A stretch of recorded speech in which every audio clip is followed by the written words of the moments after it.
Next to Oppenheimer and Morrell, who rotted with me through the years of darkness, I was considered the most dangerous prisoner in San Quentin. On the other hand, I was considered the toughest, tougher even than Oppenheimer and Morrell. Of course, by toughness I mean enduringness. Terrible as were the attempts to break them in body and in spirit, more terrible were the attempts to break me. And I endured. Dynamite or curtains had been Warden Atherton's ultimatum. And in the end it was neither. I could not produce the dynamite, and Warden Atherton could not induce the curtains. It was not because my body was enduring, but because my spirit was enduring. And it was because, in earlier existences, my spirit had been wrought to steel hardness by steel-hard experiences. There was one experience that for long was a sort of nightmare to me. It had neither beginning nor end. Always I found myself on a rocky, surge-battered islet, so low that in storms the salt spray swept over its highest point. It rained much. I lived in a lair and suffered greatly, for I was without fire and lived on uncooked meat. Always I suffered. It was the middle of some experience to which I could get no clue. And since, when I went into the little death, I had no power of directing my journeys, I often found myself reliving this particularly detestable experience. My only happy moments were when the sun shone, at which times I basked on the rocks and thawed out the almost perpetual chill I suffered.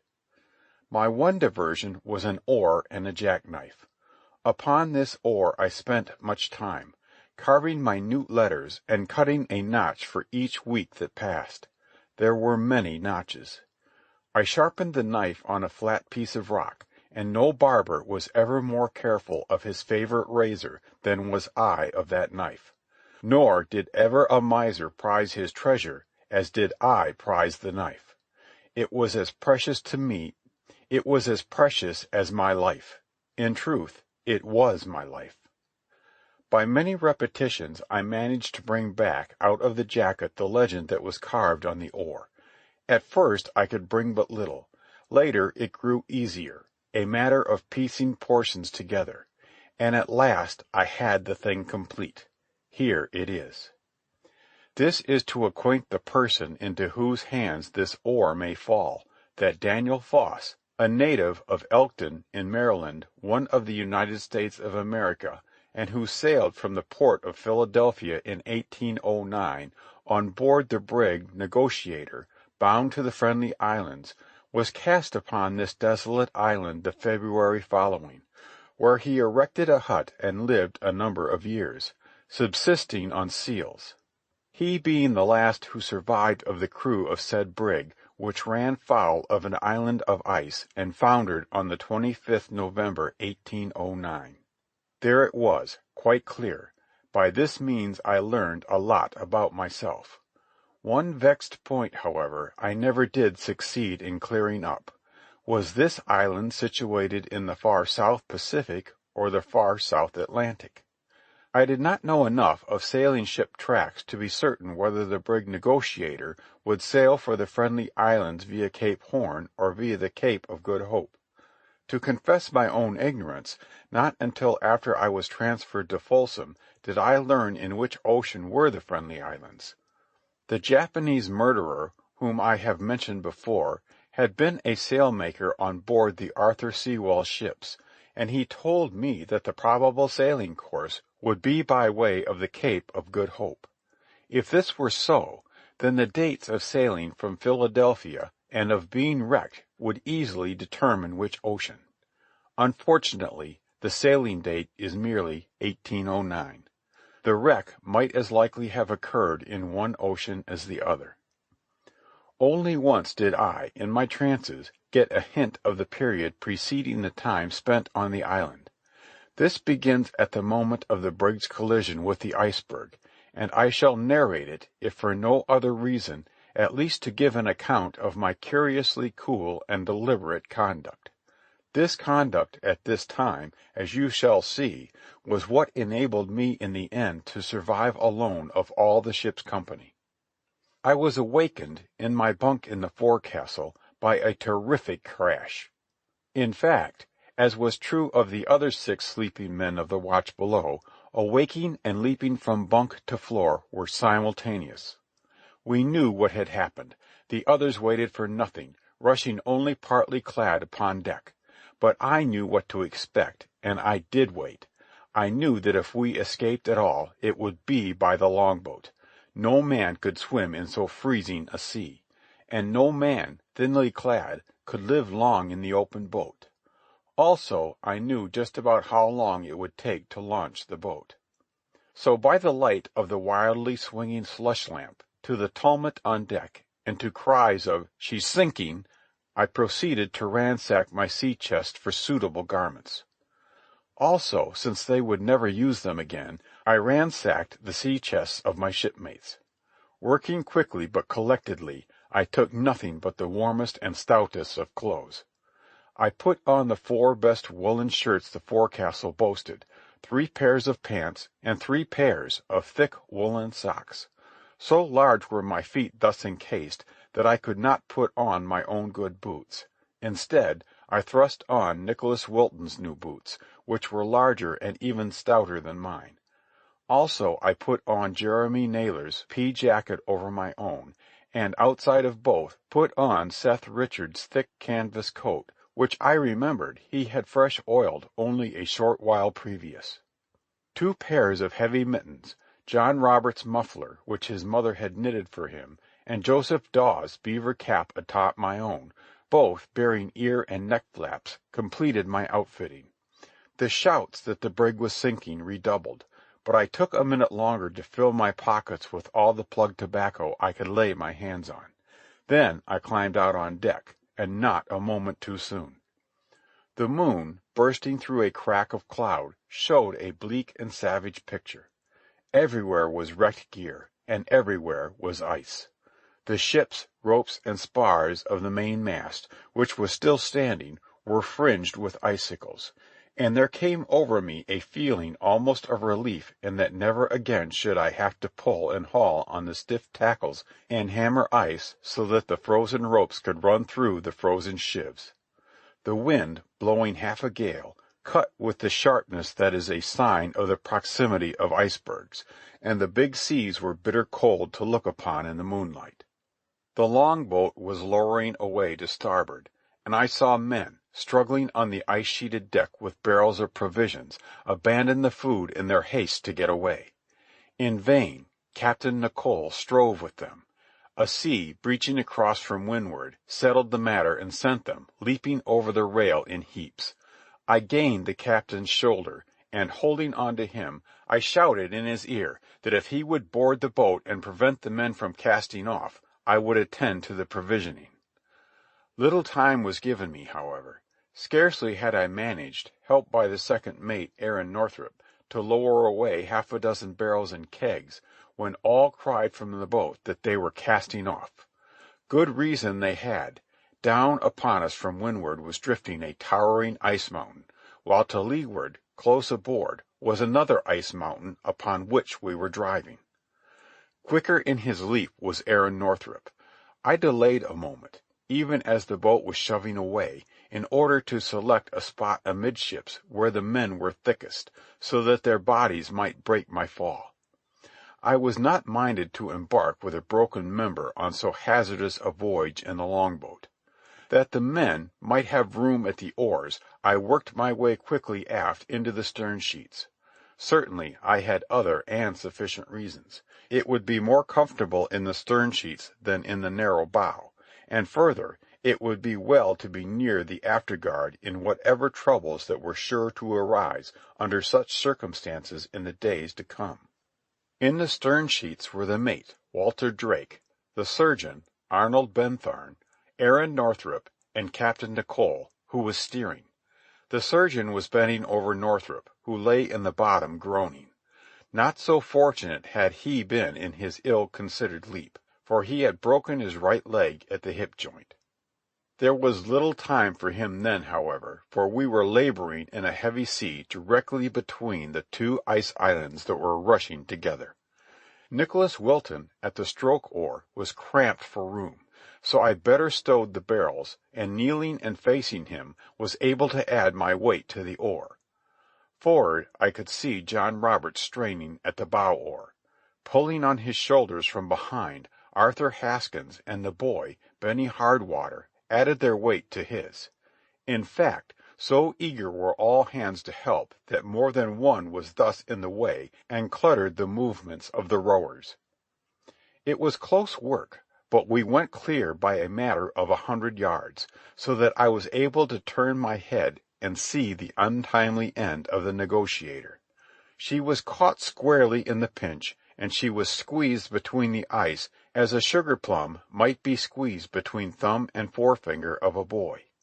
In the shouting of the wind and the roar of the water we heard nothing, although the crack of the brig's stout ribs and deck beams must have been enough to awaken a hamlet on a peaceful night. Silently, easily, the brig's sides squeezed together, the deck bulged up, and the crushed remnant dropped down and was gone, while where she had been was occupied by the grinding conflict of the ice islands. I felt regret at the destruction of this haven against the elements, but at the same time was well pleased at thought of my snugness inside my 4 shirts and 3 coats. Yet it proved a bitter night, even for me. I was the warmest clad in the boat. What the others must have suffered I did not care to dwell upon overmuch. For fear that we might meet up with more ice in the darkness, we bailed and held the boat bow on to the seas. And continually, now with one mitten, now with the other, I rubbed my nose that it might not freeze. Also, with memories lively in me of the home circle in Elkton, I prayed to God. In the morning we took stock. To commence with, all but 2 or 3 had suffered frostbite. Aaron Northrup, unable to move because of his broken hip, was very bad. It was the surgeon's opinion that both of Northrup's feet were hopelessly frozen. The longboat was deep and heavy in the water, for it was burdened by the entire ship's company of 21. 2 of these were boys. Benny Hardwater was a bare 13, and Lish Dickory, whose family was near neighbor to mine in Elkton, was just turned 16. Our provisions consisted of 300 weight of beef and 200 weight of pork. The half-dozen loaves of brine-pulp bread, which the cook had brought, did not count. Then there were 3 small barrels of water and 1 small keg of beer. Captain Nicholl frankly admitted that in this uncharted ocean he had no knowledge of any near land. The one thing to do was to run for more clement climate, which we accordingly did, setting our small sail and steering quartering before the fresh wind to the northeast. The food problem was simple arithmetic. We did not count Aaron Northrup, for we knew he would soon be gone. At £1 per day, our 500 pounds would last us 25 days. At half a pound, it would last 50. So half a pound had it.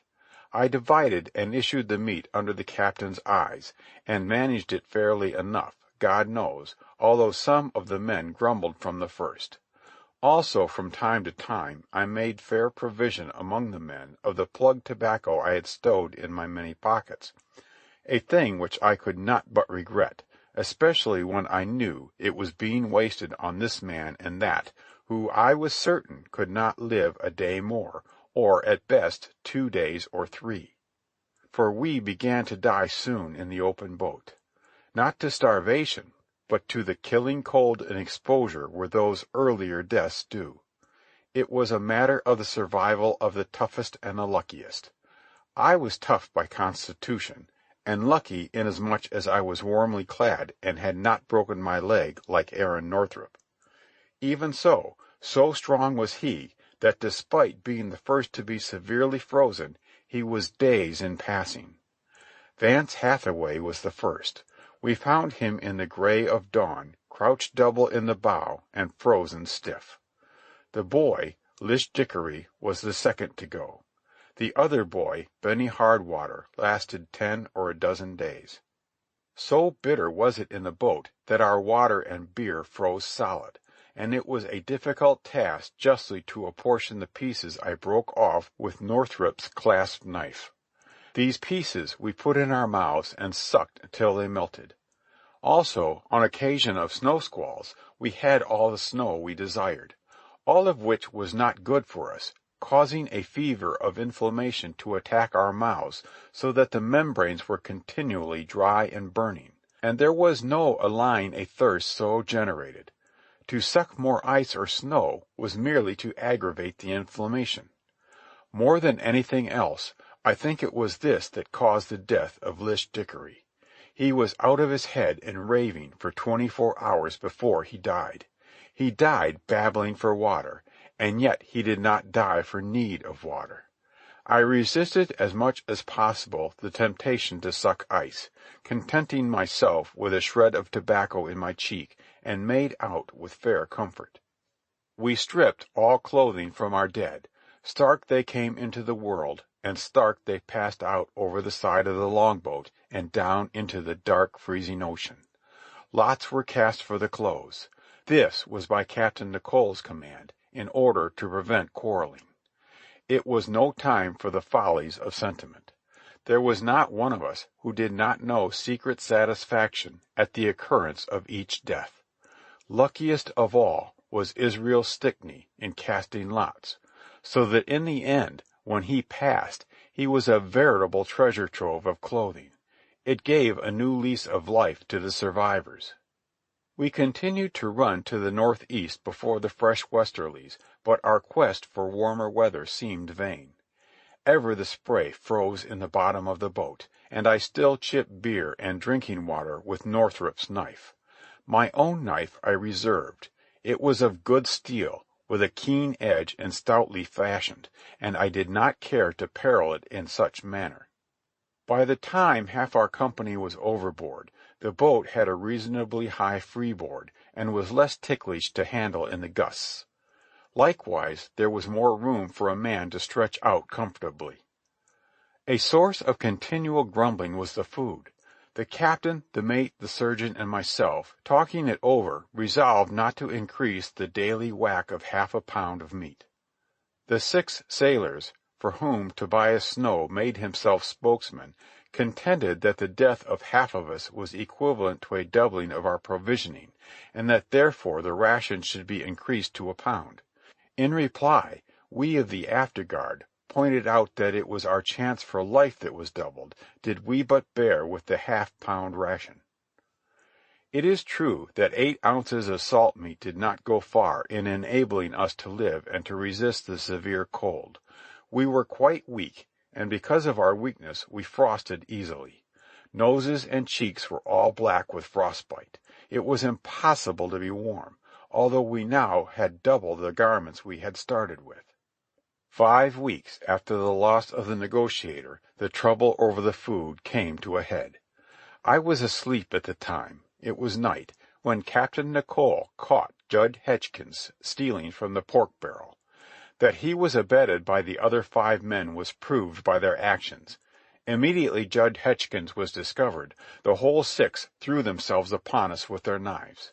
It was close, sharp work in the dim light of the stars, and it was a mercy the boat was not overturned. I had reason to be thankful for my many shirts and coats, which served me as an armor. The knife thrusts scarcely more than drew blood through the so great thickness of cloth, although I was scratched to bleeding in a round dozen of places. The others were similarly protected, and the fight would have ended in no more than a mauling all around, had not the mate, Walter Dakin, a very powerful man, hit upon the idea of ending the matter by tossing the mutineers overboard. This was joined in by Captain Nicholl, the surgeon, and myself, and in a trice 5 of the 6 were in the water and clinging to the gunwale. Captain Nicholl and the surgeon were busy amidships with the 6th, Jeremy Naylor, and were in the act of throwing him overboard, while the mate was occupied with rapping fingers along the gunwale with a boat stretcher. For the moment I had nothing to do, and so, was able to observe the tragic end of the mate. As he lifted the stretcher to wrap Seth Richards' fingers, the latter, sinking down low in the water and then jerking himself up by both hands, sprang half into the boat, locked his arms around the mate, and falling backward and outboard, dragged the mate with him. Doubtlessly he never relaxed his grip, and both drowned together.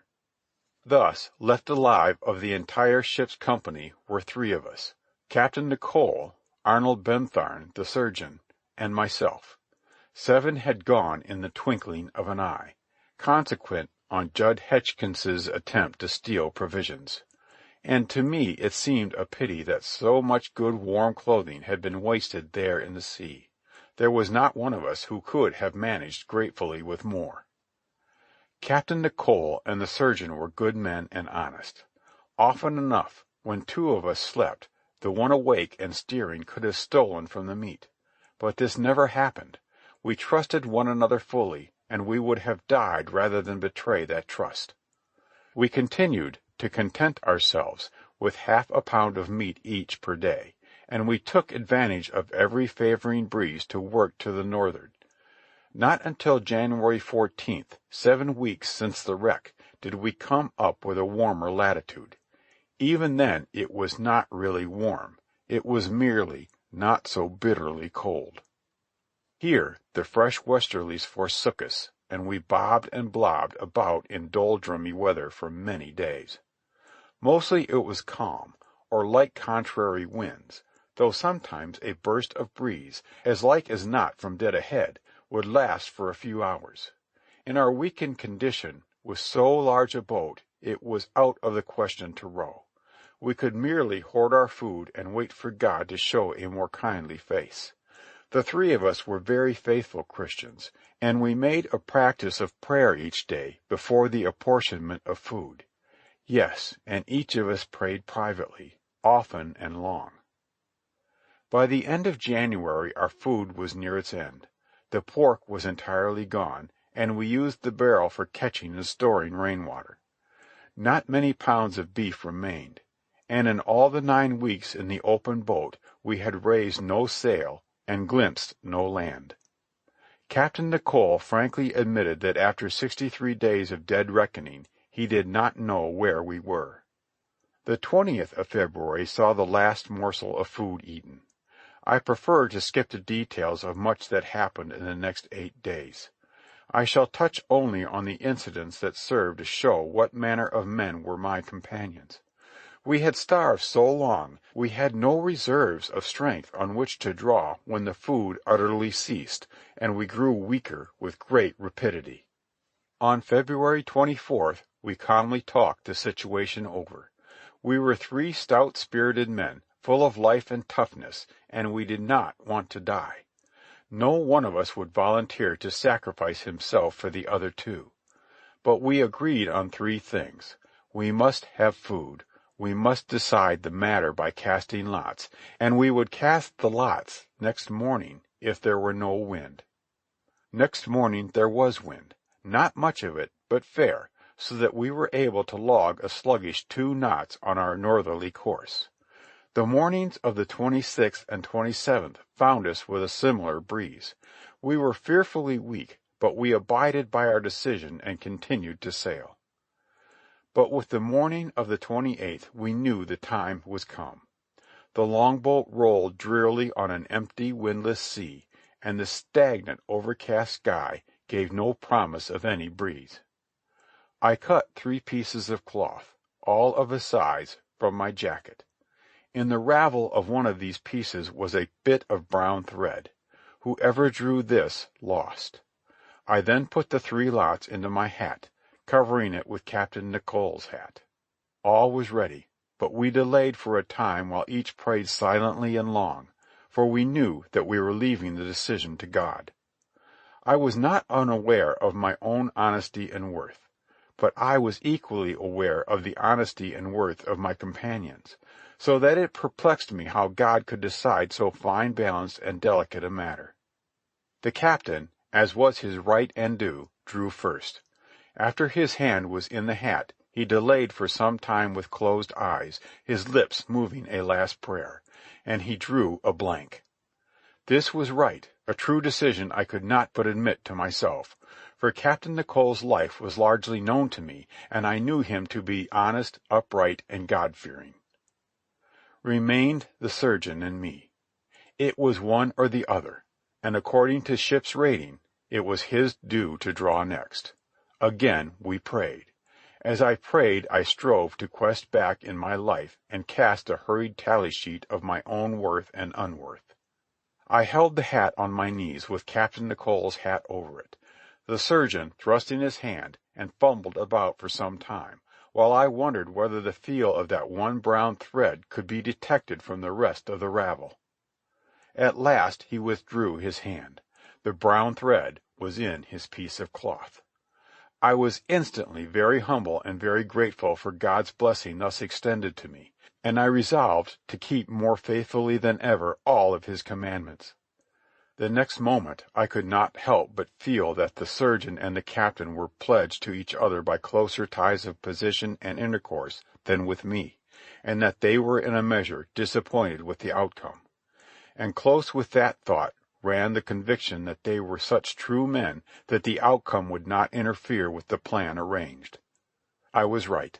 The surgeon bared arm and knife and prepared to open a great vein. First, however, he spoke a few words. "I am a native of Norfolk in the Virginias," he said, "where I expect I have now a wife and 3 children living. The only favor that I have to request of you is, that should it please God to deliver either of you from your perilous situation, and should you be so fortunate as to reach once more your native country, that you would acquaint my unfortunate family with my wretched fate."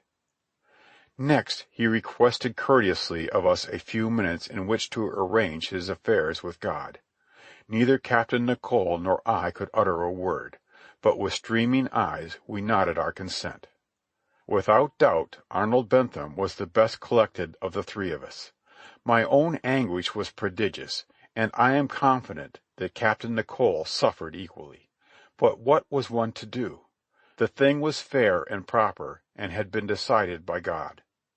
But when Arnold Bentham had completed his last arrangements and made ready to do the act, I could contain myself no longer, and cried out, "Wait! We who have endured so much surely can endure a little more. It is now mid-morning. Let us wait until twilight. Then, if no event has appeared to change our dreadful destiny, do you, Arnold Bentham, do as we have agreed." He looked to Captain Nicholl for confirmation of my suggestion, and Captain Nicholl could only nod. He could utter no word, but in his moist and frosty blue eyes was a wealth of acknowledgment I could not misread. I did not, I could not, deem it a crime, having so determined by fair drawing of lots that Captain Nicholl and myself should profit by the death of Arnold Bentham. I could not believe that the love of life that actuated us had been implanted in our breasts by aught other than God.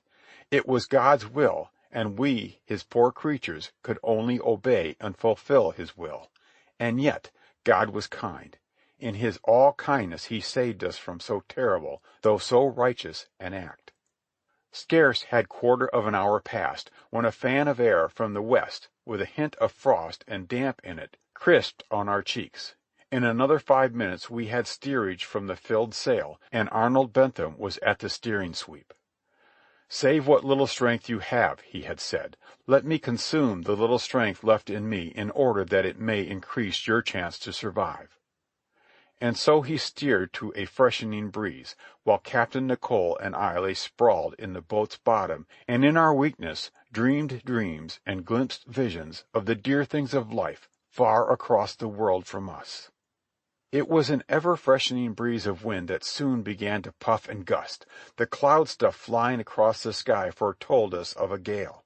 By midday Arnold Bentham fainted at the steering, and ere the boat could broach in the tidy sea already running, Captain Nicholl and I were at the steering sweep, with all the 4 of our weak hands upon it. We came to an agreement, and, just as Captain Nicholl had drawn the first lot by virtue of his office, so now he took the first spell at steering. Thereafter the three of us spelled one another every 15 minutes. We were very weak, and we could not spell longer at a time. By mid-afternoon a dangerous sea was running. We should have rounded the boat too, had our situation not been so desperate, and let her drift bow on to a sea anchor extemporized of our mast and sail. Had we broached in those great overtopping seas, the boat would have been rolled over and over. Time and again that afternoon Arnold Bentham, for our sakes, begged that we come to a sea anchor. He knew that we continued to run only in the hope that the decree of the lots might not have to be carried out. He was a noble man. So was Captain Nicholl noble, whose frosty eyes had wizened to points of steel. And in such noble company how could I be less noble? I thanked God repeatedly, through the long afternoon of peril, for the privilege of having known two such men. God and the right dwelt in them, and no matter what my poor fate might be, I could but feel well recompensed by such companionship. Like them I did not want to die, yet was unafraid to die. The quick, early doubt I had had of these two men was long since dissipated. Hard the school and hard the men, but they were noble men, God's own men. I saw it first.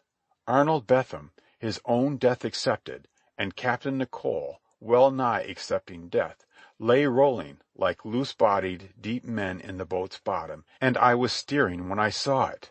The boat, foaming and surging with the swiftness of wind in its sail, was uplifted on the crest, when, close before me, I saw the sea-battered islet of rock.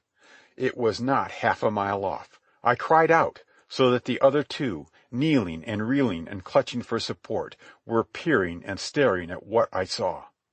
"Straight for it, Daniel," Captain Nicholl mumbled command. "There may be a cove. There may be a cove. It is our only chance." Once again he spoke, when we were atop that dreadful lee shore with no cove existent. "Straight for it, Daniel. If we go clear we are too weak ever to win back against sea and wind." He was right. I obeyed. He drew his watch and looked, and I asked the time. It was 5 o'clock. He stretched out his hand to Arnold Bentham, who met and shook it weakly, and both gazed at me, in their eyes extending the same handclasp. It was farewell, I knew, for what chance had creatures so feeble as we to win alive over those surf-battered rocks to the higher rocks beyond? End of chapter 19, part 1.